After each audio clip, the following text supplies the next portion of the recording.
You're listening to KUCI 88.9 FM in Irvine. The opinions and views expressed in this program do not reflect those of KUCI, its management, or the UC Board of Regents.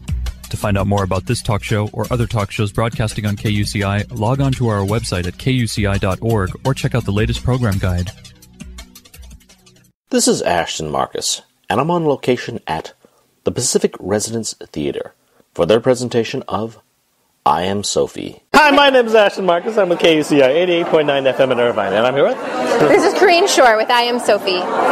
Great. And which character did you play tonight? I played Sophie. I also play Kate. What's your take on Sophie and Kate? Well, I love hearing what other people take from it, but as far as my take, it's sort of that identity journey about finding your best self. So kind of the idea where, like, a lot of people might relate it to, when you go on vacation, and, you're like, God, I like myself on vacation. Why can't I be this person all the time?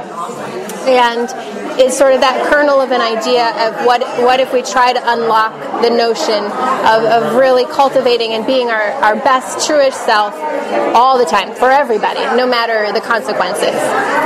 I really loved your character, Sophie. I thought she had a je ne sais quoi. She did. A joie de vivre. Yes, exactly. All of those things. She does have a joie de vivre. And I love that about playing her, too, because she does unlock something. She unlocks something for me, too, in just her openness. You can have all the emotions. They're all okay. And you can have the hard stuff and the good stuff. Sophie can take it all, more than Kate could take it.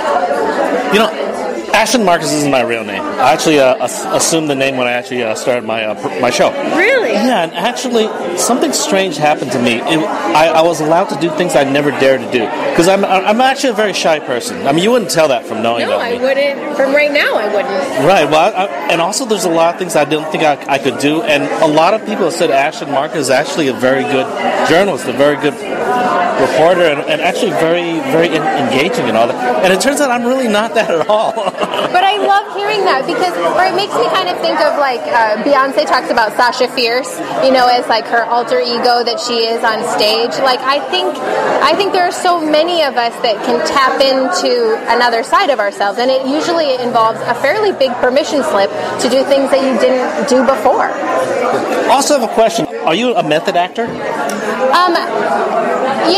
I wouldn't say that I am blanketly a method actor, but I'm very familiar with that. There are definitely certain things that I like. Like I was in Paris this summer. I wanted to, get entrenched in it again. So there are things that I do along those lines to kind of make sure I'm tuned in.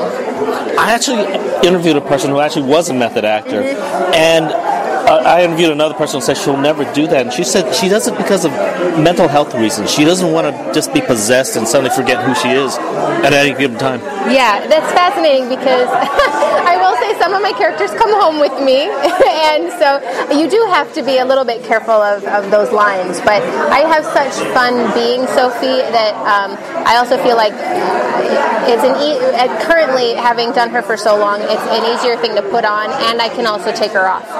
Currently. So my mental health is intact. Yeah. If my viewers decide to come by and see this piece, what should they expect to see?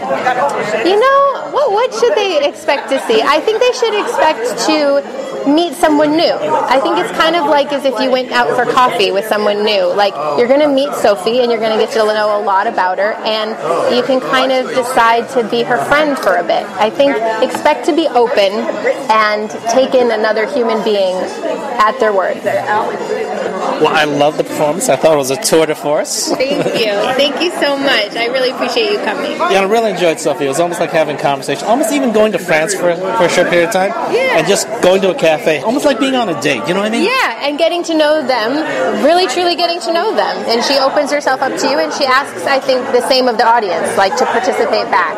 So I hope that came across as well. So, yeah. Once again, I really love the piece, because again, believe it or not, I've never seen something like this before, which is unusual because I've seen a lot of theater in my life. Sure. I'm sure you have. I'm sure you specifically have. And I'm okay with that it's a little bit different. Yeah. Once again, loved it. Thank you very much for being on the show. Thank you. Thank you so much. Hi, my name is Ashton Marcus. I'm at KUCI 88.9 FM in Irvine. Now, Hera? Oh, how exciting. I'm Susan Angelo, and I'm the director of this evening's performance of I Am Sophie. So, question, what made you decide to do this piece? Okay, so Corrine I knew about 10 years ago. She was an intern at the Wilgear Theatricum Botanicum, and I was her mentor there, and I directed her in a play, a scene from Othello. And so I liked her a lot. I thought she was a terrific actress, and we were, in touch for 10 years. 2 years ago, or a year and a half ago, she did this at the Fringe Festival with no sets, no lights, just a couple black boxes, and I came to see it. And the weirdest thing is that I went home, I had the program, and I just started jotting down notes. I have no idea why, but it struck me, the play. And fast forward a year later, Corrine calls me. She goes, I want to do it again. Will you direct it? And I said, yeah, I happen to have a few notes. So I pulled out my notes and we met. And we started working and we did a production last summer at the Pico. And all along I thought, okay, I love what she did, but I want to add lights and sound and carve a narrative out, but I don't want to screw up what she had done because it was so pure what she had written. And so we had a production this summer, only 10 performances, and then that was it. And then Marilyn Fox here at PRT had heard about it and approached us and asked us if we wanted to do it again, and we were like, yeah, let's absolutely. So now she gets a longer run.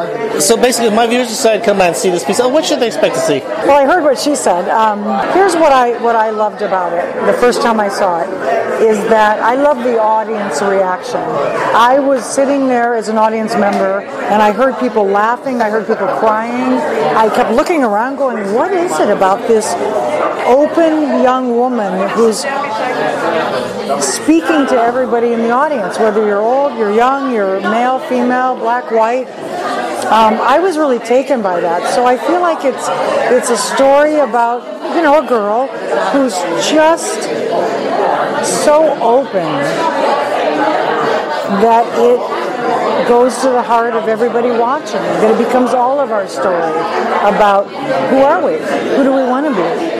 What's our dream? What's our fantasy of our best self? I think we all think about that, and there's something about Corrine's openness that invites that conversation. So I guess they're going to come and meet a part of themselves, actually. I once asked an actress about her piece, and she actually told me that the reason she does this is because it's cheaper than therapy. Well, that's absolutely true. I mean, right, that's why actors, I guess. I don't know. Well, again, it's like expressing yourself. It's like, if you're in therapy, it takes a long time for you to admit something like, I hate my father, or basically, I don't like my life, I don't like myself.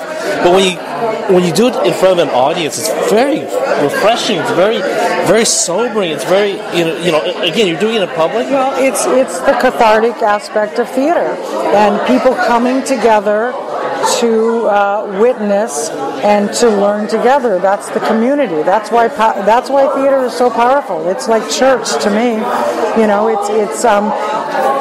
It's why, weddings, funerals, anytime when people get up and speak in front of an audience, it's powerful because you have witnesses. And I think the theater is that sort of powerful arena whereby people can get up and say their truth, and they're witnessed by other people, and it elevates it. It becomes very cathartic. You're absolutely right. It's much more better than therapy. Yeah. As a director, do you have any problems, drawing lines for yourself? Like when you tell the artist, I want to talk to Sophie. Tell me, how would Sophie say this? Sophie, are you there? Do you have any problems with that? No, I'm an actor first and foremost, so I understand her process and what she goes through. I think as a director, I'm just I'm constantly asking questions to her. I try to be very respectable, love her process, because I come to it as an actor, first of all. Yeah, well, I thought you did a really good job because, again, in this type of one-man piece, it's almost like it's best if it seems very natural, almost as if there wasn't a director. It kind of messed things up, you know what I mean? Right, so I thought you did a very good job in that way. Of staying out of the way? Okay, well, that's a compliment. Good, that's what I wanted to do, so thank you. Once again, I really love the piece. Again, I've seen one-man shows before, but I've never seen like this before, where they're like talking in French. So again, I just thought it was very, very wonderful. I love to hear that. Thank you so much. I appreciate it. I'm glad you're here. Yeah, well, thank you very much for being on the show. Bye-bye. Thank you. I Am Sophie will be playing at the Pacific Residence Theater from November 11th to January 27th. For more information, go to www.pacificresidencetheater.com. This is Ashton Marcus, and I'm on location at the Grove Theater Center in Burbank for the Los Angeles premiere of Confederates. Hi, my name is Ashton Marcus. I'm with KUCI 88.9 FM in Irvine, and I'm here with Chris Hart. I'm the director of The Confederates, played by Suzanne Bradbeer, and it's part of the Moss Hart and Kitty Carlisle Hart New Play Initiative. This is our first year. We've got the two semifinalists who are working to get to New York and get a full production at a off-Broadway house. And it's a very special project, a very special award, especially because they're my parents. I hope you enjoyed the show. I think it's we had 1,300 submissions on this project, and it was just really word of mouth and the internet. This is a wonderful start for this program, and I hope it continues to get wonderful plays. We had, it turns out, just by circumstance, we had the four finalists were all female playwrights, and so it's just kind of an interesting year, and I hope people will come see the other show called Exit Wounds, but Confederates is on now, and Exit Wounds opens this coming weekend. Actually, I love this piece, The Confederates. If my viewers decide to come by and see this piece, what should they expect to see? Well, it's about a presidential primary in the near future, basically 2019, and it's about journalism and about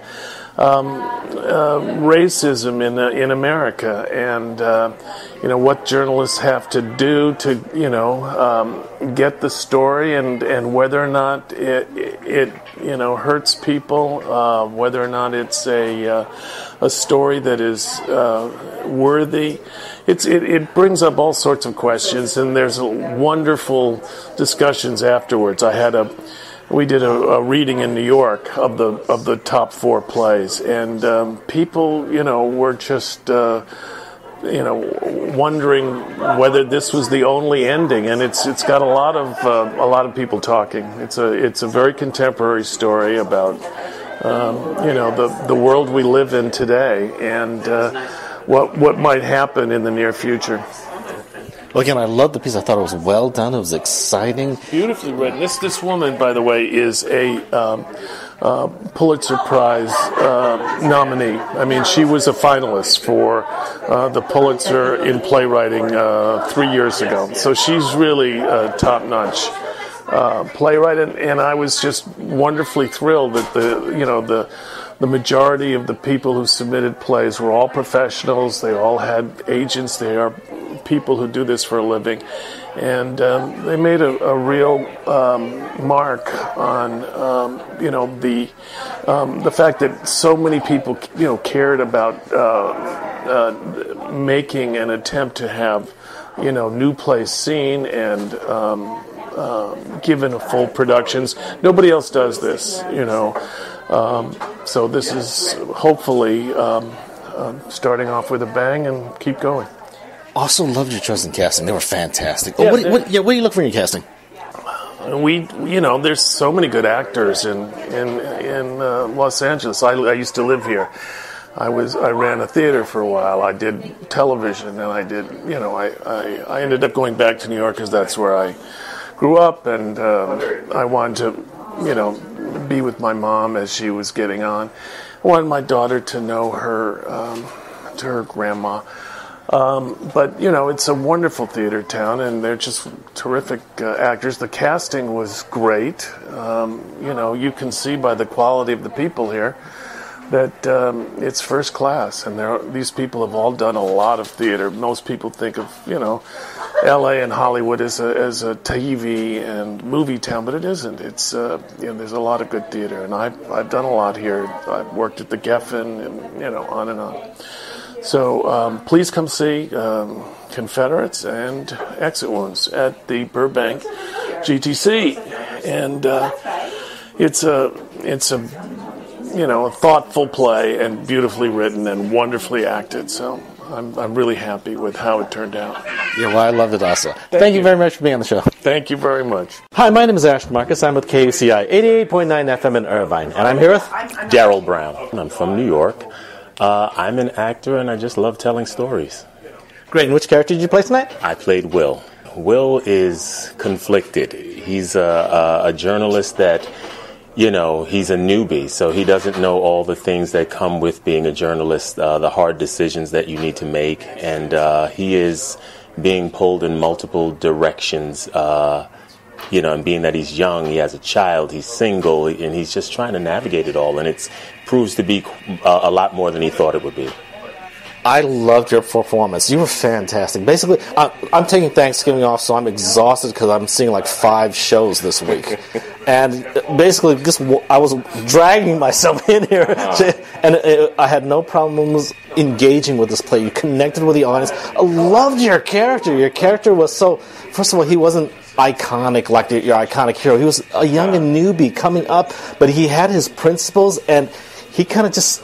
It just kind of spelled out where everything was. Right. I love playing Will. I think not only are the topics poignant right now, it deals with race, and this country is right now, that's a hot button issue. It also deals with your own moral compass, and everybody has their own. It's like just because you're playing by your set of rules doesn't mean the next person is playing by that set of rules. And the character of Stephanie is so, she's been through it all. She's seen it all. She has had to make these decisions that Will is coming up on now, and you see the differences between those two characters and how they dealt with it. You know what I mean? And even though they are teammates that are competitors, they also share some intimate moments in terms of her telling me, my child is really young in this show, so telling me, certain things, well, you have to make sure that family matters, and you have to,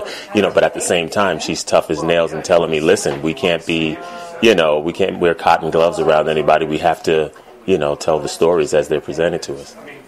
The only thing I have to comment on is there was no great villain in the story, but was there a villain? Was it like, is society the villain? Is the media the villain? I think honestly we all had our own villains. At times the story itself was the villain. At times Stephanie was my villain. At times, the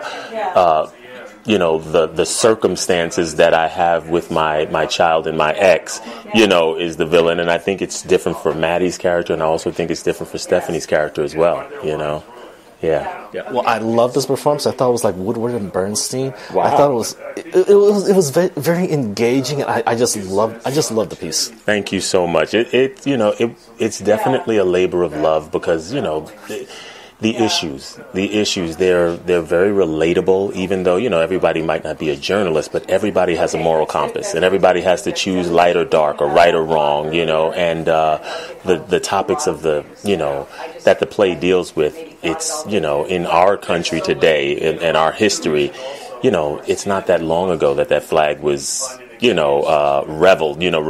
revered. So right now we need to have these conversations more.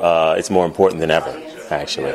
Yeah. Once again, I loved your performance. Loved it. You're fantastic. Thank you. Yeah. I really, really appreciate that. Thank you so much. All right. Thank you very much for being on the show. Take care. Hi, my name is Ashton Marcus. I'm with KUCI 88.9 FM in Irvine, and I'm here with Melissa Randell. I love playing this character. She's really challenging, and she gets to be really strong, and she's come up in a male-dominated world, and she's really successful at what she does, and she came at a really good time in my life when I needed that personally, and so it's been really challenging and really an honor to bring her to life. Great. And which character did you play again? Stephanie. I really love this piece. First of all, because I'm a journalist myself, and there's always things that always things I have to deal with. Whether, like, there's some times I've actually, an interview said something that they should not have said, and there was actually a point in time once a director mentioned she had an abortion right on the play, and I actually cut it out of the interview. Part of me says I shouldn't have done that. I don't have any right to do that. I mean, she wanted to say that. It had something to do with the play and all that, and because I thought it might come back to her, or she might get married to a conservative person, I wrestled with it. I asked my editor a few times in regard to it. Other people told me I did the right thing, but I shouldn't have, in an ideal world, I never should have done that. You know what I mean? Mm-hmm. I do know what you mean. Well, that's exactly what we're dealing with in the play, and that's what I love about Stephanie. Stephanie just sees the truth very clearly, and that if we don't do the story, somebody like National Enquirer is going to do the story, and they're going to shred this poor girl. So I actually really mean it when I say we want to protect you, because the story is going to get out. There's no way a picture like that with this crazy boyfriend is not going to get out. He already sent it to another reporter. So I really believe that I'm actually trying to help her, and I believe that Stephanie does. She sacrifices her excitement about Trevor when she finds more information about him. She's very honest. And she's always changing and growing with more and more information. And I love that, and I feel like that's kind of what our culture needs right now, is the willingness to change your mind when you get more information. So I think that the play has tremendous value right now. And there's a line in the play that says our culture has been hungry for these kinds of conversations, and that's one of the reasons I wanted to do this play. After when I heard that, I don't get to say that, but I get to say a lot of other cool stuff. So also, it has a lot to do with the responsibility of a journalist with the nation, with the media also, because in a sense, a story like that, it would all work out if the story is told correctly, truthfully, honestly, unbiasedly. And it's actually the listeners or the viewers that they're the ones who decide. They're the ones who decide whether it's important, not the editors. They just have to be informed the entire truth, and then they'll just decide whether it's good or not. And again, in a story like that, it would have been fine. Yeah. Well, she actually says it in the play. We need to put out the information and let the public decide. And the truth of the matter is, they might not care. They might not. They might be more interested in another story that pops up about one of the Kardashians that day. That might be the headliner. That's how fickle our public is. So I'm just putting it out there. And I love that approach. Also love you guys acting. You're fantastic. I've loved your acting too. Again, I have basically next week is Thanksgiving, so I'm actually going to take Thanksgiving off. So right now I am in this crush of doing like 5 shows this week. Wow. I am exhausted, and basically if this show was not good, I would just walk out of here. But I loved it. It was fantastic. I'm so glad. Thank you so much for saying that, and it's just such a pleasure to do it. It's really a pleasure to meet you too. Yeah. Once again, loved your performance. Thank you very much for being on the show. Thank you for having me. I really appreciate it. Hi, my name is Ashton Marcus. I'm with KUCI 88.9 FM in Irvine, and I'm here. Hi, I'm Miranda Lichtman. I'm Maddie in the show Confederates. So I am a recent graduate from NYU Tisch School of the Arts. I was there for 4 years. And I've also done like 2 summers at Santa Fe Shakespeare. I've done Midsummer Night's Dream and The Tempest, and now I'm here. And which character do you play again? I play Maddie. Well, I think Maddie is, young, and she's trying to navigate, she's not used to having to deal with these political issues, and she's very naive and maybe a little too trusting in people. So I think she's just trying to navigate how to, live in the world basically, and how to make an impact on society, but doesn't necessarily know the right ways to do it.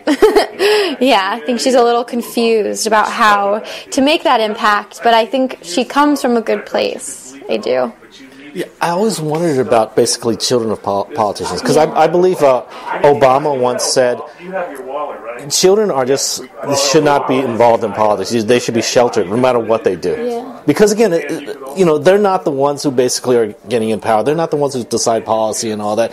And, the press will just tear anyone apart. Mm-hmm. But again, the children themselves, they have to be, in my opinion, they have to be protected. Oh, yeah, I totally agree. And I think this show is a perfect example of that, of, a girl who people weren't really paying attention to, and she was doing something that she thought was right, but no one really told her otherwise, and ended up kind of ruining this guy's campaign and her life as well.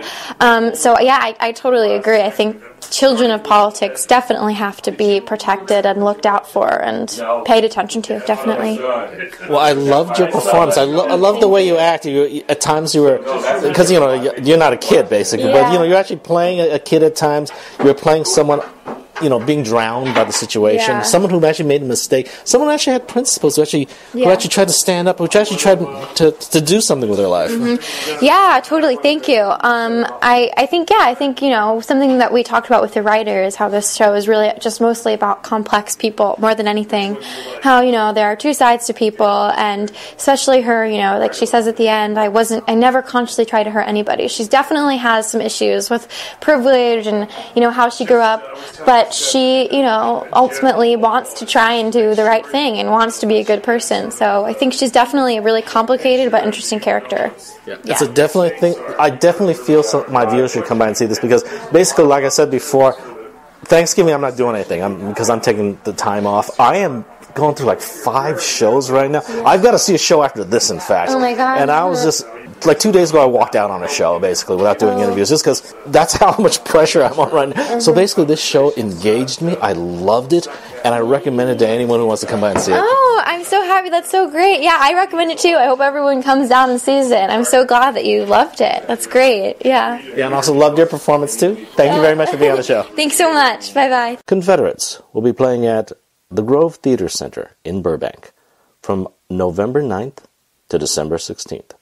For more information, go to www.heartnpi.org. This is Ashton Marcus, and I'm on location at the Antaeus Theater Company for their presentation of Little Foxes. Hi, my name is Ashton Marcus. I'm with KUCI 88.9 FM in Irvine, and I'm here with Rob Nagel. How are you? I am one of the co-artistic directors here at the Antaeus Theater Company, but tonight I got to be an actor, so I was on stage playing one of the wonderfully loving brothers, Oscar Hubbard, in The Little Foxes. I think Oscar's misunderstood and a very broken man. They always talk about the brothers being really horrible, Oscar and Ben, and we read Another Part of the Forest, which is the prequel of the play, through a rehearsal process, and I'm reminded that he was in love with a girl from the wrong side of the tracks when he was in his 20s, and he wasn't allowed to marry her, and I think that broke him a little bit. So he has a marriage that's probably not the happiest one with Bertie, and he doesn't treat his family that well, and he basically is trying to make a lot of money. So I think he's misunderstood, but he's just a broken kid, aren't we all? I've heard a lot of correlations. People say, this reminds me of the White House. This reminds me of my family. Every family's got their own problems, and every family's problems are unique, but the Hubbards and Giddens in this one are pretty spectacular. It's quite a ride. It's a fun one. So if my viewers decide to come by and see this piece, what should they expect to see? Oh, I think they're going to expect to see a better Thanksgiving or Christmas or Hanukkah than they're going to get this holiday season, because next to this family, their family's going to look fantastic. It's a romp. It's a frothy romp through a dysfunctional family in Alabama 1900, driven by greed and money and reconstruction and an attempt to make something of themselves. And I think it relates. I think we relate to it. And at the bottom of it all, it's really entertaining.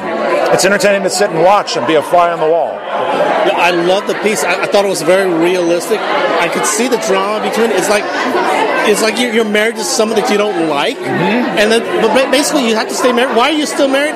That's just what we do. I mean, if I didn't do this, I would marry someone else I didn't like. So why not stick with it? You know what I mean? Yeah, absolutely. There are a lot of freedoms that we take for freedoms of choice that we have now that we take for granted, very much so. In 1900 Alabama, a woman's place was very, very different from what it is in 2018 Alabama or 2018 Los Angeles. And choice was not something that people had an opportunity to take care of. If they're not happy in a marriage, they couldn't leave it. They had to wait for someone to die, or wait for someone to get killed in a carriage accident or something like that. So yeah, I think there are a lot of freedoms that are being held down in this play, and so it must be good to be able to walk out and realize, okay, I'm glad I didn't live then.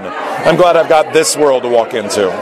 Sort of an uplifting take on the Little Foxes, but that's how I feel about it. Little Foxes will be playing at the Antaeus Theater Company from October 18th to December 10th. For more information, go to www.antaeus.org.